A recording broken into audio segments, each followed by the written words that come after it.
Salut à tous. Alors, qui dit chasseur ou tireur sportif dit armoire forte ou coffre-fort. Pour la plupart d'entre nous, on a tous acheté nos coffres là où c'était un peu le moins cher. Tout simplement parce que faut pas déconner, autant garder le pognon pour le premier pétard. Donc on s'est quasiment tous retrouvés avec des armoires fortes qui venaient du magasin de bricolage d'à côté de chez soi. Clairement, ça fait le taf au début, puis après on en achète une autre, puis une autre, parce que faut bien loger les petits nouveaux quoi. Et du coup, moi je me suis retrouvé avec 3 armoires fortes, et ça faisait un petit bout de temps que je commençais un petit peu à m'enseigner pour avoir un gros coffre fort, pour ne plus en avoir qu'un seul. Typiquement le genre de gros coffre à l'américaine où on est obligé de baver dessus. Bon, évidemment, tu te dis directement un coffre comme ça coûte une burne. Et là, j'entends parler que Soloniac, la marque de chasse et de tir de chez Decathlon, sort une nouvelle gamme d'armoires fortes modulables. Ouais, vous le voyez venir. Bon, c'est pas la première fois que j'essaie des produits de chez Decat, et là franchement, je pouvais pas refuser quoi. Donc je suis très heureux de pouvoir vous présenter ça aujourd'hui grâce au partenariat de Decathlon et de Soloniac. Merci à eux, on pense à leur mettre un petit pouce bleu dans la vidéo quand même. Allez, générique.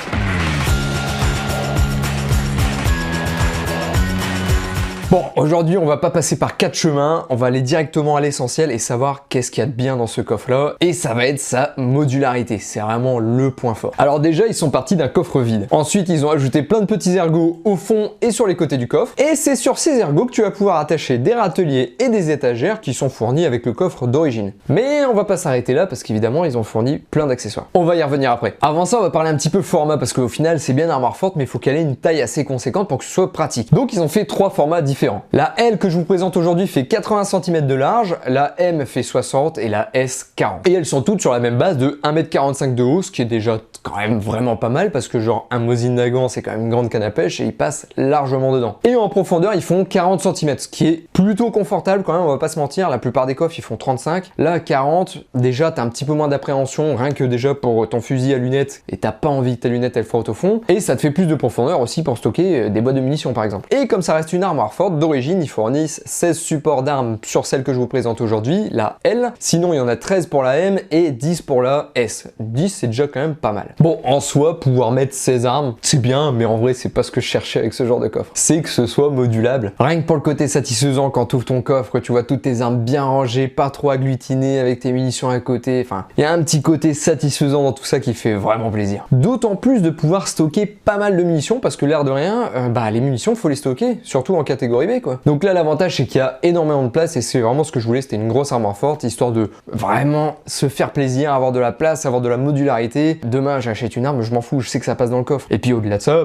on peut toujours mettre des affaires perso, on peut mettre des passeports. Moi par exemple aussi, je mets ma caméra au coffre, c'est pratique. En fait, le plus dur avec ce genre de coffre, ça va être de trouver le rangement qui te convient parce que tu vas y passer un temps fou. T'as tellement de possibilités, moi la première fois j'ai mis 2 heures à essayer de trouver une bonne config qui m'allait bien, puis au final j'en ai refait une autre, etc. pour la vidéo. Enfin, c'est vraiment hyper satisfaisant de pouvoir faire vraiment ce que tu veux avec ce coffre. Allez, je vais quand même vous montrer mon rangement. Grosso modo, j'ai commencé par mettre mes armes longues directement au fond à gauche, au plus accessible entre guillemets, dans l'ouverture de porte. L'avantage c'est qu'avec les supports d'origine, les armes l'air de rien elles sont quand même assez espacées. Alors évidemment quand t'as des leviers d'armement, il y a des fois ça peut un petit peu sans trop choquer, mais généralement quand t'es droitier, t'es toujours droitier, donc ton levier d'armement est toujours à droite. Donc en soi t'es jamais trop emmerdé. Donc là j'ai mis ma 22 au fond, après mon Mosin Nagant et enfin mon AR-15 que j'ai un petit peu surélevé grâce à une étagère. Puis finalement j'ai mis le Mosin Nagant de côté parce qu'en fait il est plus beau comme ça et comme j'utilise pas souvent, au moins quand il est au coffre il est beau. Alors l'avantage de ces petites étagères c'est que l'air de rien ça me libère pas mal de place en dessous et ça m'arrange pas mal pour pouvoir stocker mes munitions en vrac, etc. Bon là pour vous illustrer c'est un petit peu maigre en munitions, mais bon c'est la fin de saison. Mais enfin il y a quand même pas mal de quoi stocker de munitions là-dedans. Évidemment moi comme je recharge j'ai beaucoup d'étuis de catégorie B, donc du coup faut que je les stocke sous coffre. C'est parfait parce que Decat a pensé à nous et nous a fait des boîtes à bec bleu dans lesquelles je peux stocker pas mal de vrac de douille. J'arrive à en mettre la blinde dedans et franchement je trouve que ça fonctionne super bien, que l'air de rien les boîtes sont un petit peu lourdes et là ça passe tout seul. Ensuite comme j'avais pris des étagères en plus en option, du coup je les ai mis sur les côtés, ça marche super bien pour mettre un petit peu de perso, un petit peu de munitions, les lampes au light, des trucs comme ça, c'est toujours ça de prix. Et enfin vous allez me dire mais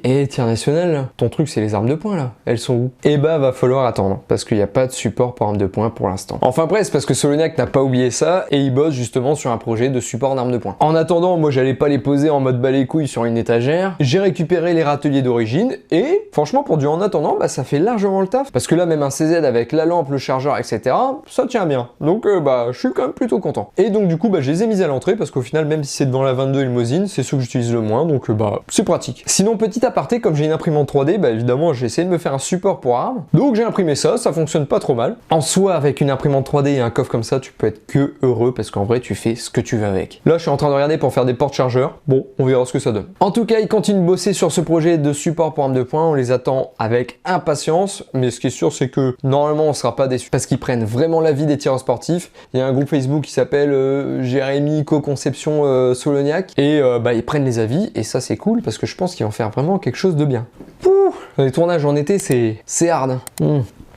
Faut boire, faut s'hydrater, c'est important. Bon, dans tous les cas, ce que vous avez vu au niveau des bacs et des étagères, ça c'est dispo en option sur le site de D4. Et puis bah ça sera le même cas pour les supports d'armes de poing, je pense que ça sera en option derrière. Pour finir, vous l'aurez vu, ils font aussi des tapis d'intérieur de coffre. Ça vient se coller avec des scratchs autocollants directement sur la porte du coffre. Ça fait très bien le boulot et surtout l'avantage c'est que ça vient se poser sur n'importe quel coffre du moment que ça fait plus de 40 cm de large. Du coup on peut y mettre pas mal d'accessoires grâce aux accroches molles. Il y a des petites poches aussi, bon moi je mets les chargeurs pour l'instant, ça fait très bien le boulot aussi. Les grandes poches tout en bas sont très pratiques, mais attention, faut pas trop les charger parce que pour le coup que t'aies des étagères en bas, si tu les remplis trop, en fait ta porte va plus pouvoir fermer. Et puis bon, t'as le risque aussi d'écraser ce que t'as mis dedans. Donc bon, faut quand même un peu faire gaffe. C'est du rangement en plus, mais tu vas pas venir mettre des trucs très lourds et des trucs trop larges. Alors par contre, ils ont quand même pensé à leur gamme de coffre-fort, mais ils ont pensé à un accessoire qui est quand même primordial, c'est la lampe. Là, ils ont fait vraiment très simple. C'est une lampe qui est aimantée, tu la colles dessus, il y a un détecteur de présence, tu ouvres ton coffre, ça s'allume, tu la fermes, ça s'éteint et t'oublies pas de l'éteindre parce que le nombre de lampes que j'ai oublié dans le coffre, puis après tu te retrouves, t'as plus de piles, c'est chiant, etc. Là au moins c'est simple, c'est efficace, ça marche bien, ça éclaire assez. Alors attention quand même sur des gros coffres, un peu comme le L ici, il faut quand même penser à en mettre au moins 2 je pense. C'est un peu plus confortable et puis surtout que pour le coup, si tu mets des étagères un petit peu hautes, ça vient casser la luminosité. Donc si t'en mets une au-dessus, une en dessous, ça marche tout de suite un peu mieux. Bref, vous l'aurez compris, Decathlon n'a pas oublié de faire des accessoires. Bon, parlons peu, parlons bien, parlons un petit peu du prix et de la qualité. D'abord la qualité parce que c'est un petit peu mieux pour le watch time et je sais que très bien que vous, la seule info que vous attendez, c'est combien ça coûte. Du coup au niveau de la qualité ça va aller très vite, il n'y a pas grand chose à dire. La peinture et les quelques soudures du coffre elles sont propres, assez robustes, enfin franchement il n'y a pas à dire, c'est un noir classique. Au niveau de la serrure, bah, c'est une serrure un peu classique de coffre de sécurité, l'avantage c'est que c'est quand même beaucoup plus robuste qu'un digicode à la con. Il y a des pennes anti-sillage donc ils sont rotatifs, t'as des renforts en manganèse, une tôle de 3 mm,